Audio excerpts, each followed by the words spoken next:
একটু পানির আশায় দিশাহীনভাবে ঘুরছেন এই মানুষগুলো। মরুভূমির তপ্ত বালুর স্তূপের মাঝে জ্ঞানের প্রদীপ জ্বালাতো যে শহর, সেই তিম্বুকতু আজ তৃষ্ণায় কাতর। ইতিহাসের পাতায় স্বর্ণাক্ষরে লেখা এই প্রাচীন জনপদটি কি তবে আধুনিকতার চরম অবহেলায় বিলীন হতে চলেছে? উত্তর মালের তিম্বুকতুর বর্তমান পরিস্থিতি যেন এক নিষ্ঠুর পরিহাস। যেখানে জলের পাম্পগুলো অচল, সেখানে মানুষের একমাত্র ভরসা এখন একটি সরকারি স্কুলের কল। তিম্বুকতুতে দীর্ঘদিন ধরে চলা জ্বালানির সংকটের কারণে পানি ও বিদ্যুৎ সরবরাহের বিপর্যয় দেখা দিয়েছে।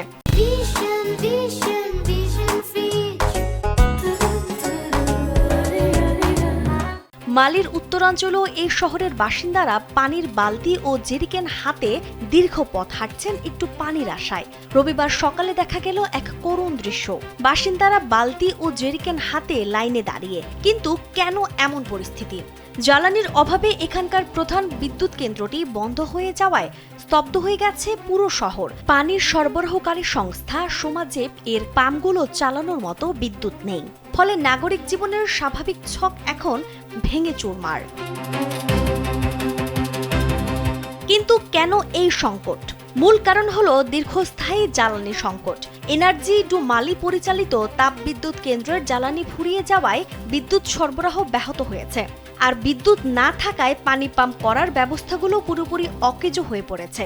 এটি কোনো আকস্মিক ঘটনা নয়, বরং বারবার জ্বালানি সরবরাহে বিঘ্ন ঘটায় এক দীর্ঘমেয়াদী পরিণতি। স্থানীয় বাসিন্দা রাকিয়া ওয়ালেট জানান, ভোরবেলা ঘুম থেকে উঠেও কল থেকে জল পায়নি তিনি। বাধ্য হয়ে স্কুলের একমাত্র ট্যাপটির উপর ভরসা করতে হচ্ছে।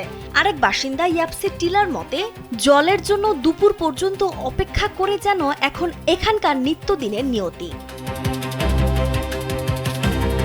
ইউনেস্কোর স্বীকৃত এই বিশ্ব ঐতিহ্যবাহী স্থানটির বাসিন্দারা আজ মৌলিক অধিকার অর্থাৎ নিরবিচ্ছিন্ন পানি পাওয়ার জন্য প্রশাসনের দিকে কাতর দৃষ্টিতে তাকিয়ে আছেন। তাদের প্রশ্ন, পানি জীবনদায়ী, তবে কেন আমরা এর জন্য ঘন্টার পর ঘন্টা অপেক্ষা করব? এখন প্রশ্ন জাগে, ইতিহাসের এই গুরুত্বপূর্ণ শহরটি কি কেবলই নথিপত্রের টিকে থাকবে, নাকি এর বাসিন্দাদের মৌলিক প্রয়োজনগুলো পূরণে আন্তর্জাতিক কোনো পদক্ষেপ নেওয়া হবে? তিম্বুকতুর এই তৃষ্ণার্ত মানুষের হাহাকার কি পৌঁছাবে সঠিক গন্তব্যে?